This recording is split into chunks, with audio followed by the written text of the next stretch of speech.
This is the Vintage Caravan. My name is John, this is Alex, this is Óskar, and you are watching Stormbringer, the Austrian heavy scene. Thanks.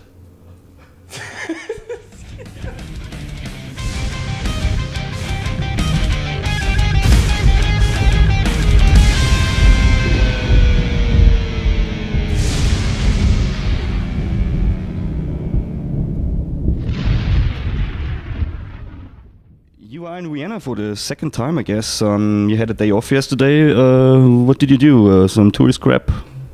Yeah, we went to the Parliament building and we disturbed some people on the subway as well. We were singing loudly and yeah, did a private little gig there. So it was pretty funny.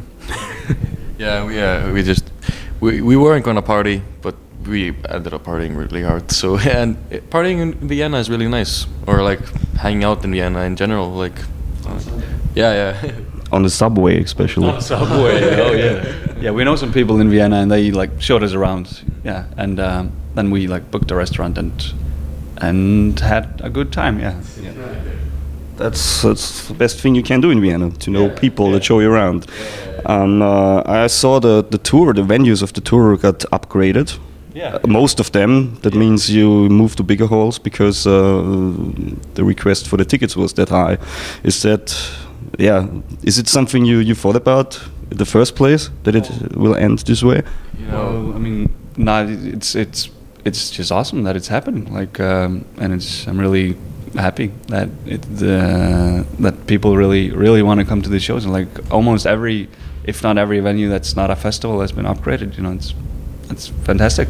Yeah, I think we weren't really expecting it, but like it kind of makes sense with like how well Blues Pills have been doing, especially like they just released an album and it's like charting and stuff like that. So good for them, you know.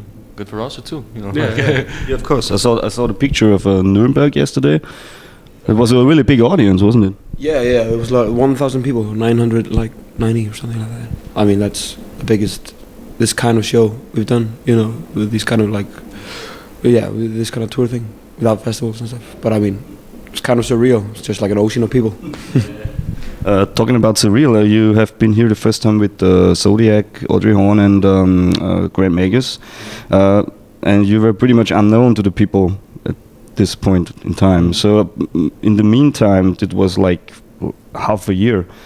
You gained very much attention. Are you aware of that over here? Yeah, like, well, we're not really that aware of it, but it's kind of a, we see it sometimes, especially because we've been playing like crazy this year, and I think that really like did everything for us, just to like play and just like not rely as much on the media, but more on the fact that we're going everywhere and people see us, or get to meet us, and yeah, that's. It's been really awesome this year. We've been playing a few shows in Austria itself this year, and like there's a lot of people that saw us at in March are like asking when we're gonna come back to Vienna, and now we're here. Yeah, and it's gonna be awesome. Yeah. And I told you we're gonna make an interview the next time you are around, and here we are. Yeah, that's how it goes. Iceland has always had very much interesting bands, like not only of the rock scene, just pop and electronic, like Goose Goose and of Monsters and Men, of course. They're a very famous band. Meanwhile, do you think the secluded and more isolated status of Iceland has a big impact on the music that comes out there? Yeah, we've talked about this a lot, like, and I think we come to the conclusion that basically because nobody in Iceland can really make that much money or even live off of playing shows or releasing albums. So the motivation for money is not there. So people just do whatever they want. They don't really think about what's good for the people or blah blah blah. It's just about making good music. Yeah. But you recently moved to Denmark, I guess. Is this correct? This is correct. Why is that? You don't want to be in Iceland anymore? No, it's so expensive flying like in and out of Iceland, like especially with all the gear and stuff like that. So we came to the conclusion that moving away from Iceland would be a pretty good step on like just being able to tour more, and we decided to live in my sister's basement. Yeah, and mega props to Guðjón and Ragnar for letting us do that, and totally just, if it wasn't for them, I mean, we wouldn't have been able to do like these kind of weekend runs we've been doing, you know, 3 gigs and like 5 days off, you know, going back to Denmark. We could have never done that ever, you know, because like if we fly out and, you know, with all our gear and all the merch and blah blah blah, and, you know, have 5 days off and then do 3 shows, you know, we just like, it would be amazing. We would like get to the 0, you know. Yeah. We wouldn't have been able to do 90% of the shows we've been doing, you know. No. Not even with the time you don't have to do this, but the money is a big factor in it as well. We would constantly have to be flying to Europe and back, and you know that would be draining everything, you know, with all the gear, because it's always like extra luggage. Like we have like 3 bags a piece, like so it's you know, it's a lot. But it's, you know, it's super easy right now because you just have a car and like drive around when we're not doing like these kind of nightliner tours. Yeah, we actually now we're in the position where we can actually live off of the music, you know. So we don't have jobs at all. We just we do. Musicians, man. You got one job, pretty cool one. Yeah. But I guess you don't have time to do proper jobs beside playing music, I guess. Yeah, and it's a lot more fun. Of course. This question comes rather often, I guess. You're pretty young for big stages like this, and for having made 2 albums already. The most of the styles you play, you weren't even alive when they came out, like in the 60s and 70s, or blues rock was even earlier on. How have you hit upon these styles in your career? Like you were 9, I guess, when you discovered Led Zeppelin for you. And this is a pretty cool age to discover Led Zeppelin, I guess. Yeah, I guess so. I mean, probably like my dad is a huge like Fleetwood Mac fan, and you know, stuff like that. So he kind of got me on the right track, and I, you know, with help of the internet. Thank you. Yeah, it is. You know, I've been able to like check out all the kind of obscure 60s, 70s bands and find stuff that I like, and yeah. I don't know. It's probably all thanks to our parents that we started listening to this kind of music. Like all our dads introduced us to old school rock and metal and more rock, and you know. But then of course, just somehow that seems to be our favorite music, and we've been, you know, discovering it ever since. But actually, the real truth is, like, we're all born in 1955, but we were actually we were frozen for 30 years until now. So that would have been my next question. Yeah. So were you frozen? Yeah. We were actually playing music in the 70s, but we just wanted to go to the future, you know. Yeah. So yeah.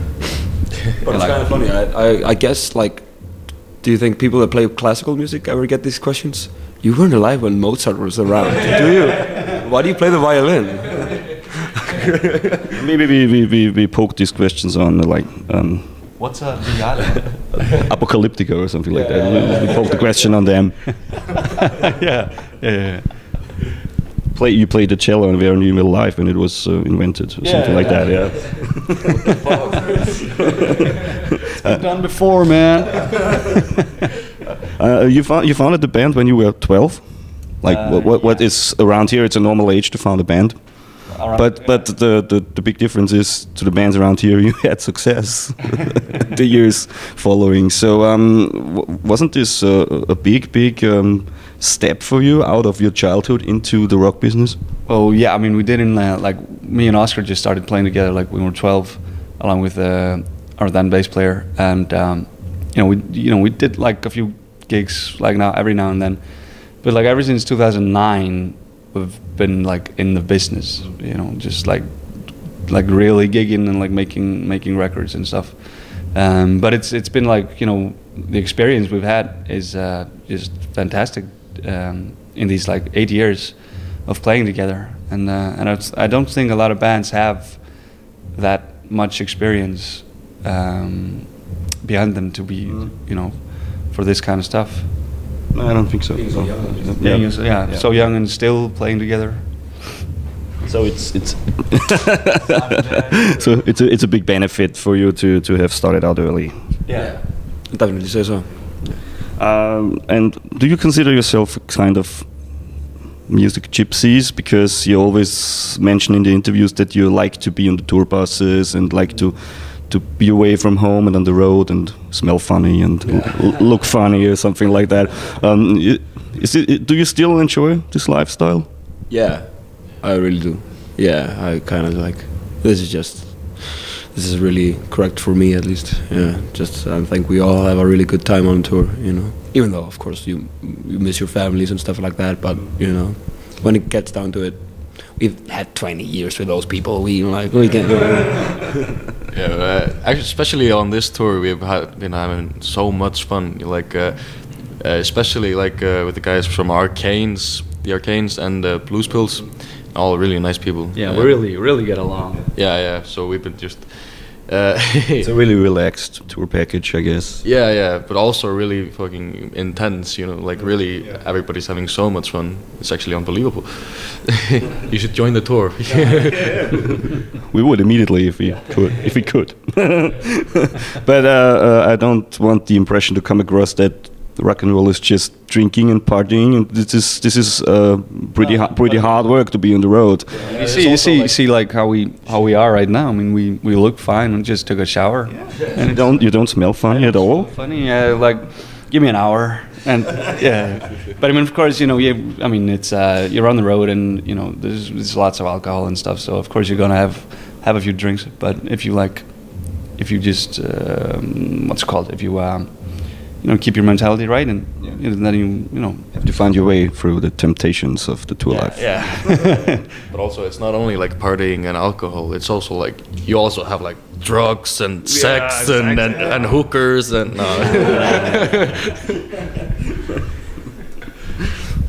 No. No, never. Your second and latest output is called Voyage. Voyage. I like Voyage. Yeah. I was just reading it here. It's Voyage, or for the French fans, Voyage.